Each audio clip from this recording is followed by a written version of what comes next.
My thanks to Martycare International for its invitation to address this important conference this week on maternal health care and the Catholic conscience. I'm sorry that I couldn't be with you physically, and I greet remotely all participants in this conference, their eminences and excellencies, my brother priests and fellow religious, distinguished professionals, and all those who share in the passion and mission of Martycare.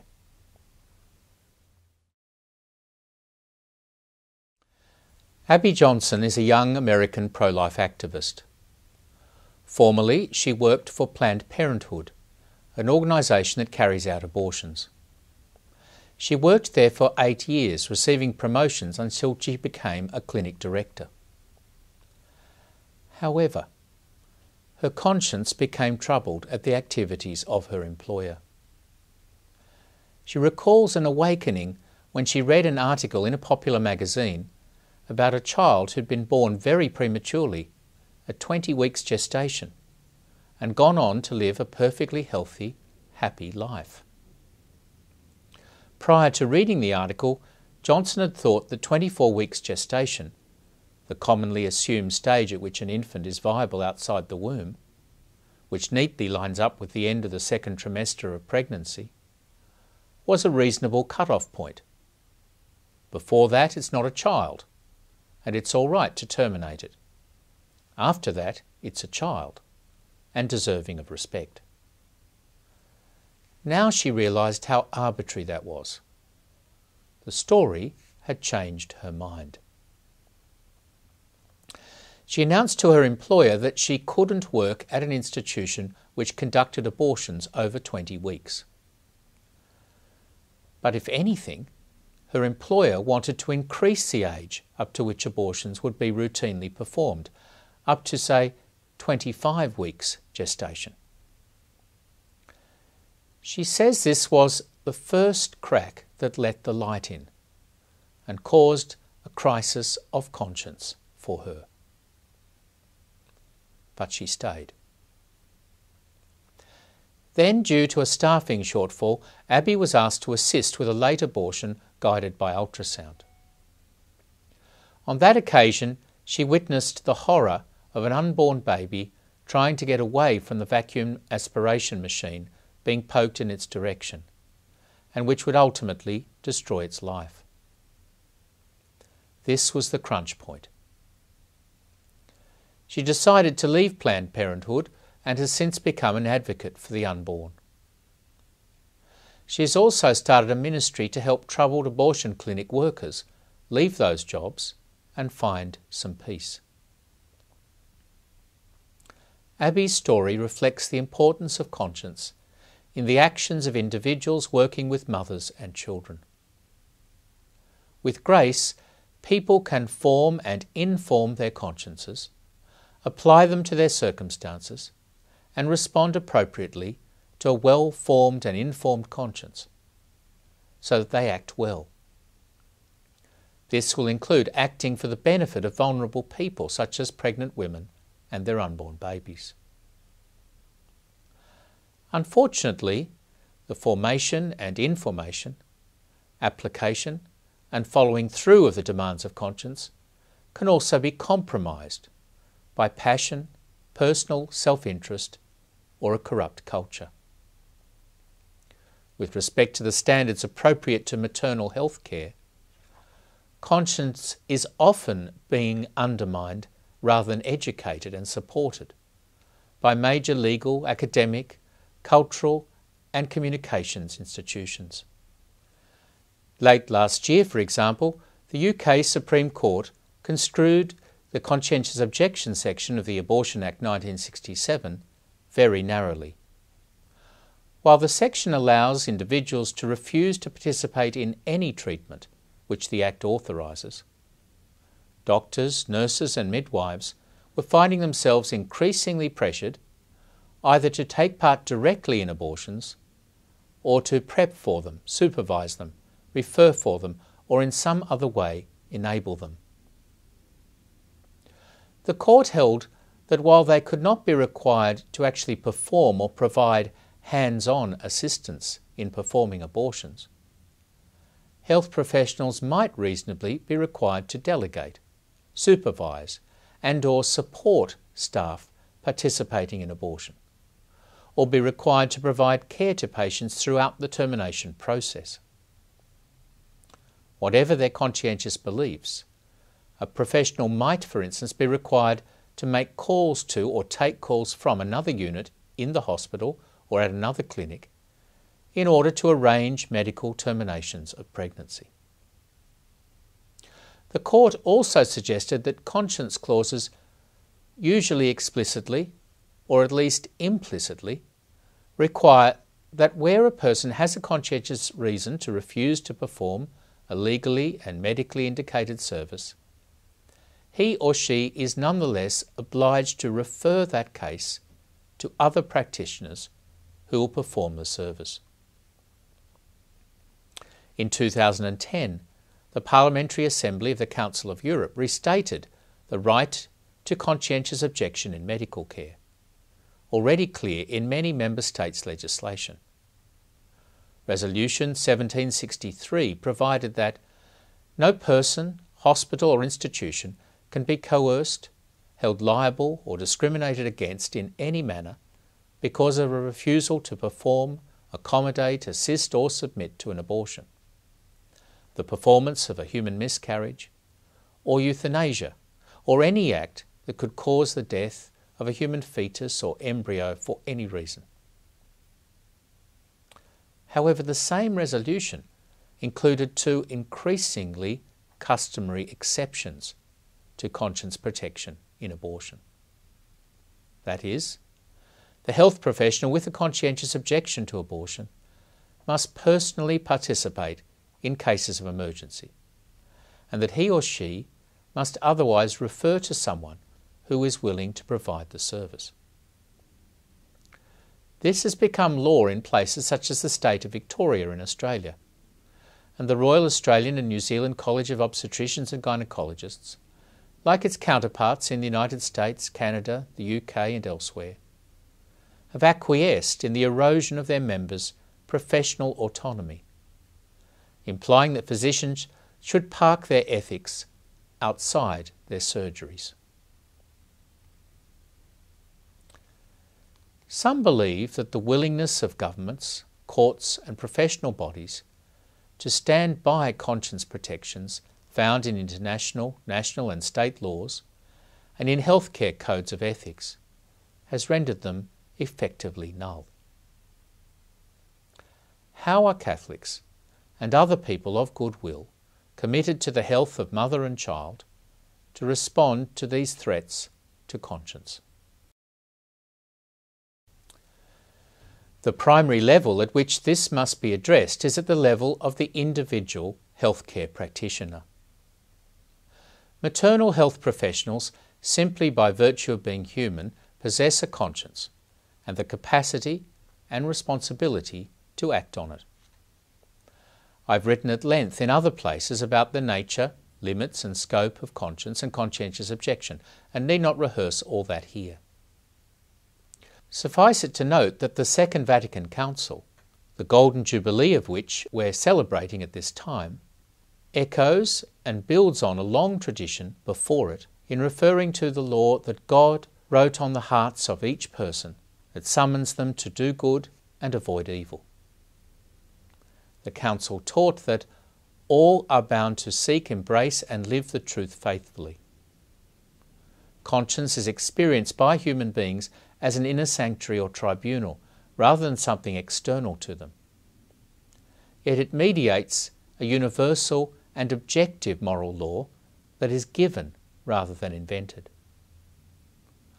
Conscience summons the agent to inscribe the divine law in every aspect of life, by seeking good and avoiding evil, by loving God and neighbour, by keeping the commandments and all universal norms of morality. Conscience is common to all human beings, not just Christians, and the experience of and obedience to conscience is the very dignity of man, a dignity the gospel protects. The moral law and the particular judgments of conscience bind the human person, so that human beings will be judged according to how they formed and followed their conscience. Agents sometimes experience anxiety, contradictions and imbalances within conscience, and conscience may err blamelessly out of invincible ignorance or by being blamefully corrupted. Claims of personal freedom or of obedience to civil laws or superiors do not excuse a failure to abide by the universal principles of good conscience. Conscience must be properly formed and educated by ensuring it's dutifully conformed to the divine law itself and submissive towards the Church's teaching office, which authentically interprets that law in the light of the gospel. And freedom of conscience, especially in religious matters, must be respected by civil authorities, and people not be coerced in matters of faith and morals. When the powerful ride roughshod over the consciences of others, they damage not only those individuals, but the common good. Thus, the documents of the Second Vatican Council use the term conscience 52 times, and its catechism also refers to the idea repeatedly. Yet both texts presume a long history and complex content not necessarily shared by many users of the word conscience, or by ideologues claiming to speak for the spirit of the Council. Nor does the concept of the infallibility, inerrancy or primacy of conscience appear anywhere in the Council's texts. On the contrary, for all its celebration of the dignity of conscience, the Council always qualified the word conscience with adjectives such as right conscience, upright conscience, correct, well-formed, or Christian conscience, allowing by implication that not a few consciences are confused, deformed, or otherwise misleading, and that there's some other standard by which that might be judged, which has primacy. The Council pointed out that conscience often goes wrong, sometimes invincibly, that is, by no fault of the agent and so without losing its dignity, at other times voluntarily, that is, due to negligence or vice, in which case conscience is degraded. Like memory or any intellectual activity, conscience can err, because the human mind can be more or less mature, experienced, trained, healthy, sophisticated, imaginative, prudent, integrated with passion, and so on. As a result, conscience can be more or less sensitive, realistic, impartial, wise. The self-evidence of the fundamental principles of morality is therefore no simple matter, let alone the derivation of secondary principles and their subsequent application, and people's thinking in these matters can be clouded or corrupted. Conscience is only right conscience when it accurately mediates and applies that universal natural law which participates in the divine law. It is erroneous when it does not. That the Council's noble talk about the proper liberties and responsibilities of conscience came on the cusp of major social and cultural change in the West, including the sexual revolution, the civil rights movement, and the rise of consumerism, meant that even some believers were inclined to thinking about conscience in an individualistic or relativistic way, reducing it to authenticity or making one's own decisions, or raising it to a level of presumed inerrancy. We can fail adequately to form our conscience, or have it formed by those with a responsibility to assist. We can fail to consider all the facts and values relevant to a particular moral judgment. We can gradually blind ourselves morally or choose to ignore our own best judgments of what is required by following the more convenient course. We can let our consciences be overwhelmed by internal or outside pressures of one kind or another. I tell myself, and by words or action tell others, that what I'm doing is really not so bad, doesn't feel so bad, or is not so bad for me. It's not so bad by comparison with what other people do, or it leads to good results, or it doesn't compromise the good person I am deep down. Anyway, it's no one else's business to judge, and there's no agreed standard by which they could. My conscience is clear, so others had better get used to it. In this usage, conscience becomes little more than a high-sounding name for willfulness. Just another instance of liberal modernity's project of asserting freedom from every constraint. Despite the tendency of conscience to error, the Church maintains its high view of the dignity of conscience. From this, several things follow. That we must do our best to cultivate a well-formed and well-informed conscience in ourselves and those we influence. That we must take responsibility for our actions, and thus always seek seriously to discern what is the right choice to make. That we should seek to resolve doubt before acting upon it. That we must follow the last and best judgment of our conscience, even if, unbeknownst to us, it's objectively in error. That we must do so in all humility, aware that our choice may be wrong, and so be ready, if we later realise it is, to repent and start afresh. And that we should avoid coercing people's consciences. People should, if possible, be persuaded rather than forced to live well, and so be given a certain latitude for moral choice. We should expect and tolerate some differences of moral opinion. So persons, qua human, have a conscience. For the maternal healthcare practitioner, however, there's an additional layering to the conscience as a member of a profession. Medical professionals are bound by the Declaration of Geneva, which is based on the historic Hippocratic Oath, and by international and national codes that commit them to living a life of service and dedication, according to a certain ethic that is given in the internal logic of healthcare and in its noblest traditions. A person cannot just put up a shingle calling themselves a physician, nurse or midwife. They must rather be immersed in a healthcare culture, be taught professional knowledge, skills, ideals and traditions of practice. After considerable theoretical and practical study and a kind of apprenticeship, they are admitted to their profession on the understanding that they will uphold its ideals, practice appropriately, keep advancing their professional knowledge and training, and contribute to the advancement of the profession.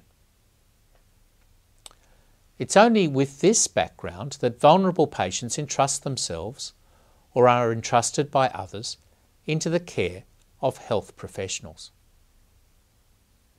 While there are many activities in life which we don't much care about, the morals of those we have dealings with, we only entrust ourselves to midwives, nurses and doctors because we believe they stand for certain things and will reliably abide by them.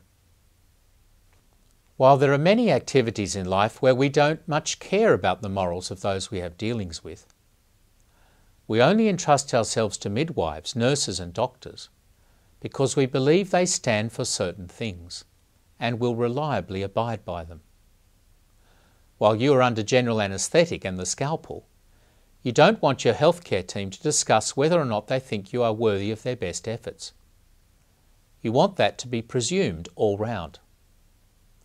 What's more, you want their best efforts to include not just high professional skill, but its application according to the general principles of morality and the best traditions of the healthcare professions. To undermine the ethics of these professions, therefore, is to undermine the trust, the unspoken compact between health professional and patient. This means healthcare workers have a double responsibility: as ordinary moral agents, and as members of a healing profession. They must have a professional conscience, so that their professional work is marked not just by technical proficiency, but by the ethic of save, heal, care. Never kill, harm, abandon. Their conduct will be measured against professional codes and guidelines, and their compliance guarded and regulated by members of their own profession. This is especially crucial where those professionals have the care of particularly vulnerable classes of people, including, of course, pregnant women, unborn and newborn babies.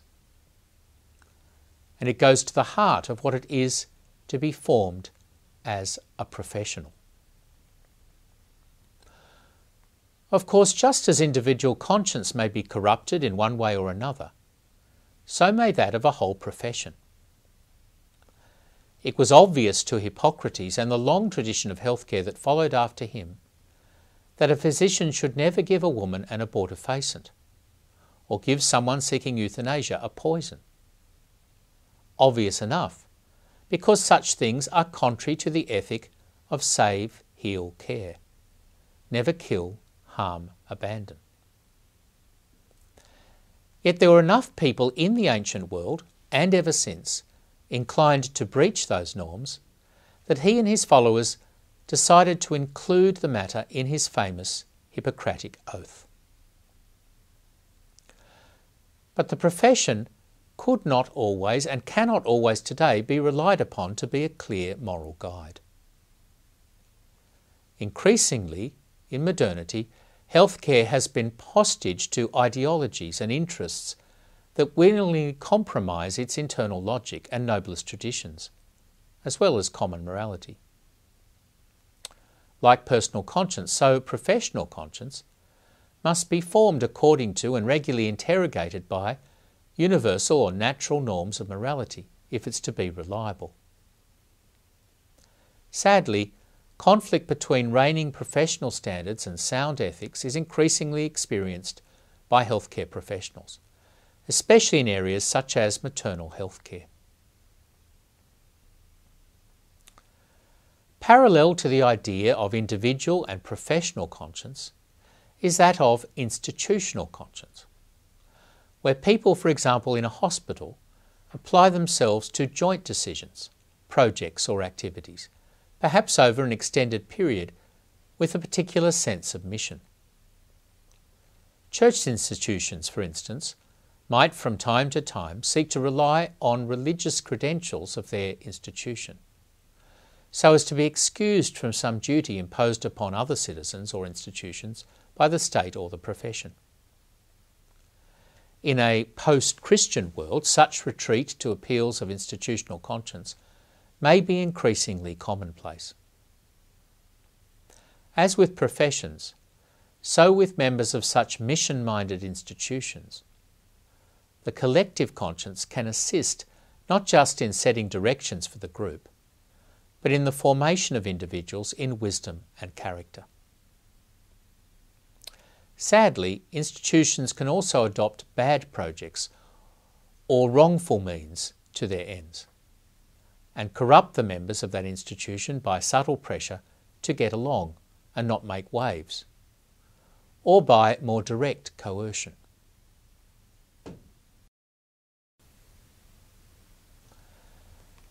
To conclude then, a Catholic maternal health care professional is one whose conscience is formed and whose practice is habituated according to the principles of faith and reason articulated by the gospel and teachings of the Church, and implicit in the best traditions of healthcare. They stand in awe before the mysteries of life and love. They recognise the importance of the vulnerability of mothers and babies. They know that there are some things that a healthcare provider must never do, whatever the pressures or circumstances. And they know that there are many things they must do. So much to be done to ensure high quality care in this area. So they must learn and apply sound principle, but also cultivate compassion in observation prudence in judgment, and courage in action. In a few months' time, the City of Rome will host the Synod on the Family. It's an important moment in the life of the Church early in the third millennium, as the family is the site of so many battles over the meaning of the person, whether truth is absolute or merely nominal, whether sexuality is merely a social construct, whether the for you aloneness, the for lifeness, the for babiness, and the for man and wifeness of marriage are all optional extras. In the book of Genesis, Eve is the woe-man, the other half of the man, and her maternity is revealed. So too the second Eve, Mary's maternity over all the living, is anticipated. From these mothers and fathers, the human race flourishes. From these two spring natural and supernatural life. Our word matrimony comes, of course, from the same root as maternity, because there's an ancient and abiding wisdom about the proper interconnectedness of marriage and family, of love and life, of love and sex and babies, of spousing and parenting. In a world that is increasingly confused or in denial about these things, the identity and mission of maternal health care will itself be contentious at times, and the formation of conscience all the more crucial. That makes a conference like this one, a bringing together of people like yourselves, all the more important. God bless you all.